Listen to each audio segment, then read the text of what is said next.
Hello and welcome to Talk About Strange. I'm Steve. I just want to get started by saying that what I'm doing is I'm revisiting one of my first recordings that I did, reintroducing my first video. And so if you watch that very first video, it's going to be the same. I'm just adding a little bit of new information in here, but some stuff that's up and coming. A lot of people haven't seen this video, so I just want to reintroduce it so that people have an opportunity to see this video. I think it's a really good video. It's very important to me. And then I want to make an announcement that I have coming up.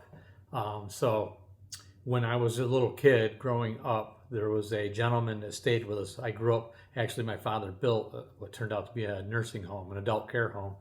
And one of the residents we had staying there was a ghostwriter, and he lived in the Fox Cottage on Hyattsville Road in Newark, New York. So if you don't know what that is, the stone that was placed there in 1927, I took a picture of it. I want to read it right. So I want to make sure it's with all due respect to everybody and everything. This place is very important to a lot of people really around the world. And it's just one of the biggest events in history. And I can't believe that I was actually in it when the cottage before it burnt down. I was in there with John, my friend. Probably when I was a teenager, I went back to visit him, and I was in that home.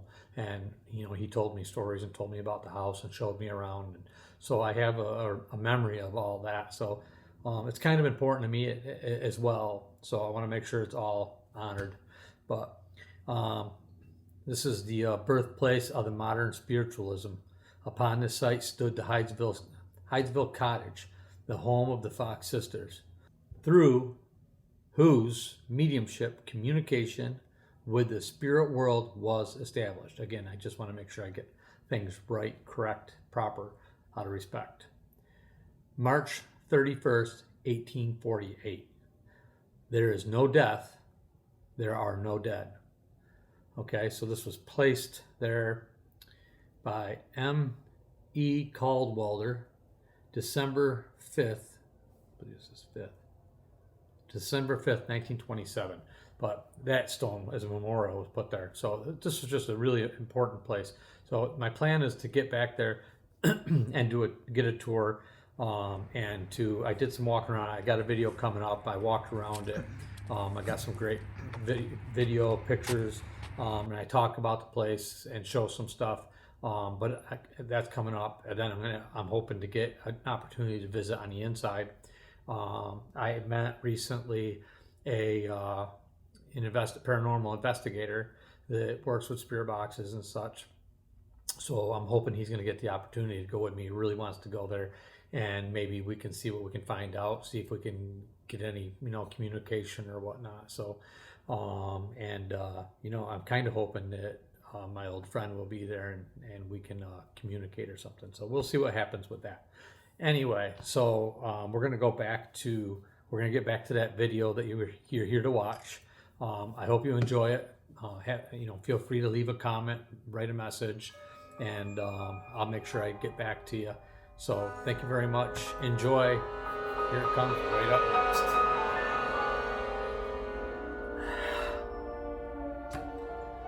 Okay, so I think we got the bugs worked out. Man, welcome to my first episode of Talk About Strange. Boy, I got a lot to share with you. For instance, just trying to make this video, I swear there was something trying to stop me from making this video. I mean, I really, truly am starting to believe that, because just one thing after another has went wrong.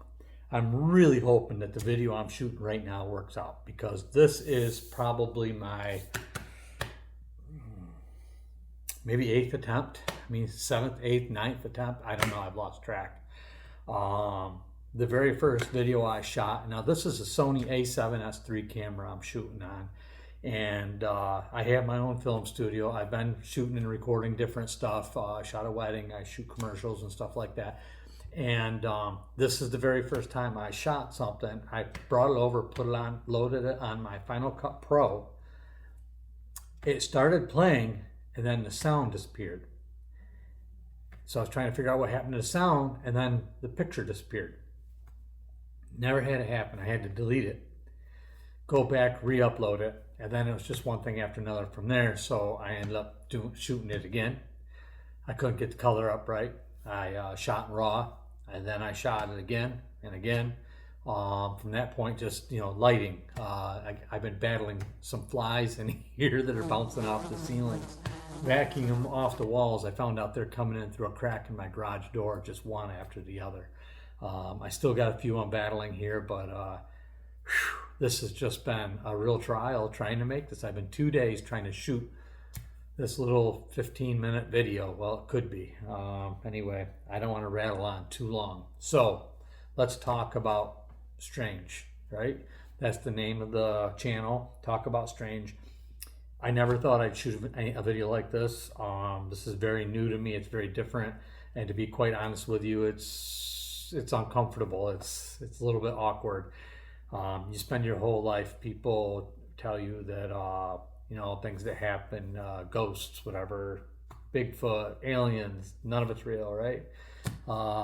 You have a haunting or something, it's just a bad dream. You hear a noise, it's just a house settling. Well, I'm 53 years old. I've been around a while. I've seen a lot of things. From the time I was a child, I had different types of things happen to me that didn't make a lot of sense to me, but I've always been afraid to talk about them. I might have, when I was a kid, I might talk to my counselor about it. I don't know, but maybe not. Anyway, I had 3 older brothers anyway, and if I said something wrong, well, I got belted for it. So, I had to be careful. But we did sit in, I'm old enough to remember sitting in the, we had a staircase, and we'd sit underneath the staircase and we'd listen to the ghost radio stations or the story. There's westerns or whatever, ghost stories, whatever. We'd listen to it on the radio underneath the staircase in the dark. That was fun. We did that once in a while. But that's that. That's just kid stuff. Something we did. And so what I'm here to talk to you about is personal situations that happened to me. I got one particular I want to start off this episode with, and then what I want to do is I hope you enjoy it, and I hope you'll be willing to share anything that has happened with you. I'd love to hear your stories. If you've had a similar situation or something happened to you want to tell the world about or tell me about, I will share it. If you want, I'll come on and read it or something, read your story. Let me know if you want your name used or not used. That's fine. I'll keep your privacy, but I'd love to hear your stories. So you can put it in the messages. Little things if you want to put them into messages for people to read, or you can email me. I hope I'll have an email on here by then. I'm having a little bit of a time figuring that out, but anyway, because I just started this. So let's get down to it. So you know what Talk About Strange is about, talking about strange things and events. I'm hoping to turn this into a regular thing. I want to do a lot of these videos and talk to you a lot and share a lot of situations. I got some really wild stuff that's happened to me through my life that I'd love to share with you. I think you'll find really interesting. In fact, if you've seen my my photo on the front of this channel, you'll see a footprint, and that footprint's underwater. I got a story behind it. I'm going to tell you about that, but I just want you to think about this. I didn't make that footprint. God is my witness. I did not make that footprint, and I don't understand how it got there, why it's so clean. If you guys have any idea on that, please, message me, let me know, shoot me an email. Just very strange thing. Actually, is probably why I started this channel, just thinking about how strange that was. I finally got the courage up to say, you know what? I'm going to stop hiding behind this stuff and pretending it's not real. I want to talk about it. And I just want to find out what you guys think about it. So I am not a paranormal expert. I'm not a Bigfoot expert. I'm none of these things. I'm just a guy. I happen to have little film studio here, and I decided to go ahead and start shooting some videos and having some fun with it. And I love entertaining other people and talking to other people. So that's what we're gonna do, okay? So, and if this works out, I'm thinking about doing a podcast on it and going live and whatever, so anyway. my story. So I grew up in Fairville, New York. It's probably about 25 miles from a little town called Savannah, New York. You may have heard of it, but it's just a kind of a blip on the map. I've always said if you get to Savannah, you've gotten to the end of the world. If you go past it, you're in Cato. That means you fell off. So anyway, my father grew up in Savannah, New York, and my grandmother lived in Savannah. She lived in this place we called the Savannah Hotel. Everybody knew it as a Savannah Hotel, but it was actually like a transfer station or something for, I think, for a railroad or a trolley, a trolley bed they had going through there. I seen an old picture that shows the trolley rails that was been long gone. On the other side of it, I actually, later on, my wife and I, we raised our kids there. We lived there for 22 years on the other side of that trolley bed, but there was no tracks there anymore. In a really old house that has its own stories, I can tell. But my grandmother's house, so we used to go there for Sunday dinners. Do you remember going out for Sunday dinners, when your family got together and everything? You may or may not, but I miss it. It was a lot of fun. We still do it with our kids sometimes. But we all would gather. I mean, everybody would gather up. Aunts, uncles, everybody. It wasn't just immediate family. I mean, everybody. In fact, sometimes they'd come in from Texas, Wisconsin, and we'd all get together in this big room. And my grandmother and aunts would go out in this big old galley kitchen. Now, this place where we stayed, where we all visited, was like a bar area. This place was old. In the basement, they had stables. We used to go down there and play in the stables. I mean, literally, these guys would come in on horseback, whatever, and they'd put their horses down there in the stables, and maybe they parked their wagons out, but they put their horses down there in these stables, and they went upstairs, and there was like a saloon up there, and that's where they had the tables set up that we would sit at, and then they had a galley-style kitchen, their old kitchen.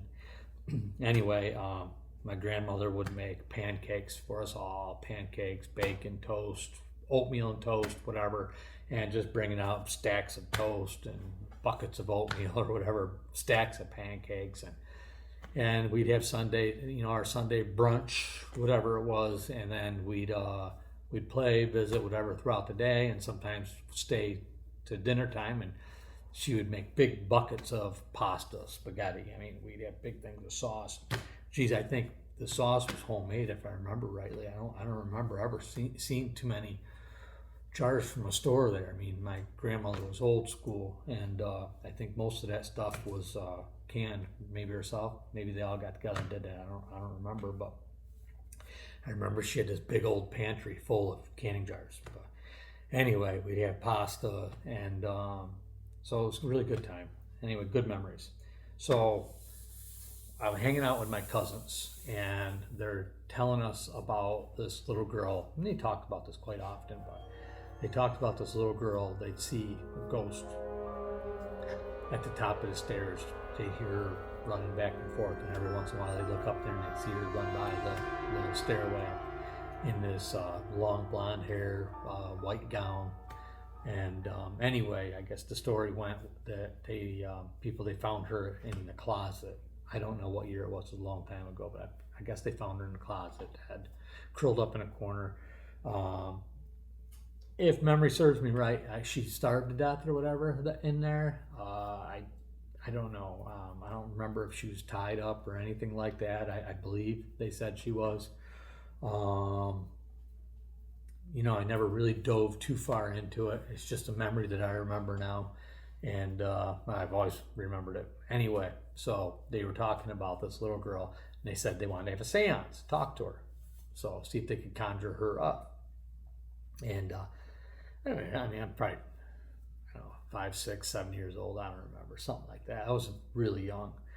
They were all older than me. The only one that was a little younger than me was my cousin Buck, but and his brother Jason. But anyway, so they started talking to this girl, trying to get her to show up and that. And they had a candle on the coffee table, whatever it was in this room, nightstand. And the only thing I remember, that none of it really mattered too much to me. I didn't, like I said, I got older brothers. They told ghost stories all the time, so this stuff was nothing to me. But that candle laid down. I remember that, and they freaked out. Now, I always thought they played a trick. Even then, I thought they were just blowing on it or doing something. So I didn't pay too much mind to it. So anyway, we about that time they told us we had to go. We had to get going. I had to go home. So we wrapped it up, whatever, turned the lights on, and went home. Now, so we go home, and that night, so I lay down. I go to bed. We get home. It's late anyway. I'm really not thinking anything about this. So, like I said, this kind of stuff really didn't bother me. We grew up in a nursing home. My father built it when we were kids, and we dealt with our own share of death and stuff like that there. And I've got stories I'll tell you about that place as well. So anyway, we get home, and my bedroom is set up like this. My brother and I shared a bedroom. We had a bunk bed, and our door was right here. Right, I was on the bottom, he was on the top bunk. So I hear my door open. Thinking my brother might have got down, but I didn't hear him get down, go to the bathroom or something. So I sit up and I look at the door, and there stands this little girl with long blonde hair, white gown, just standing there looking at me. Just looking at me. God. I don't know, I guess I was terrified. I mean, I don't know what came over me. I was in shock, terrified. And so took me a little bit, but I finally screamed to my mother, Mom, little girl's here, little girl's here. And I mean, she looked vivid as day, you know, kind of almost black and white, but vivid, you know, she's there to me. And so I heard my mom's door, and I looked that way. I said, Mom, don't run into her, you know, 'cause she's standing in the door. Look out for the little girl. So I turn, as my mother's running in, the little girl's gone. She's not there. I said, where'd she go? The little girl's there. She's right there, Mom. She's right there. And my mom says, you had a bad dream. You had a bad dream. She goes, oh my God, what's wrong with you? You all right? And she brought me to her room with my dad, where my dad was. And I was shaking uncontrollably. My entire body was shaking. I was trembling on the inside, the outside, my hands, everything was shaking. And my mother thought they should take me to the hospital. And my father said he just had a bad dream. He had a nightmare. Just, you know, calm down and go back to bed. So anyway, yeah, I didn't know what to make of it. And I did finally calm down. It took a while for me to stop shaking, get something to drink, calm down. And went back in and went to bed, went to sleep. And that particular incident never happened again. Never seen her again. I don't know. Was it a bad dream? You tell me. I don't know. It was maybe a bad dream. I don't know who opened the door, because the door was always shut and the door was open. I don't know, you know. And it gives me a bit of the heebie-jeebies just thinking about it even still, you know. Like, I don't know. But anyway, hopefully if it wasn't, hopefully she moved on or found peace or whatever. But yeah, that was just a strange thing. And if she did follow me all the way home, strange. But anyway, I've had a lot of strange events happen throughout my life, and I'm sure you have too. So I've worked in construction. I've had some strange things happen on construction sites. One particular that I'll tell you about in another episode here. I don't want to drag this out too long. I want to find out if this video actually turns out and get it on there. And I'm going to up my game a little bit and try to get some, maybe an opening or something for this, use some of my footage from something else or something and come up with an opening. But so let's just have some fun with this. We can have some fun. I invite you to tell me your story. Email it to me. I try to have the email up there. If not, leave a message. And we'll go from there. But anyway, so thanks for stopping by and watching my video. I hope you enjoyed it. If you did, you know where that like and subscribe button is, down there on the bottom, somewhere over here. Hit that, and we'll continue on and share some of these stories. I'll share some of your stories out there if you want me to. And that's it for now. So thanks for stopping by. I hope you enjoyed my story.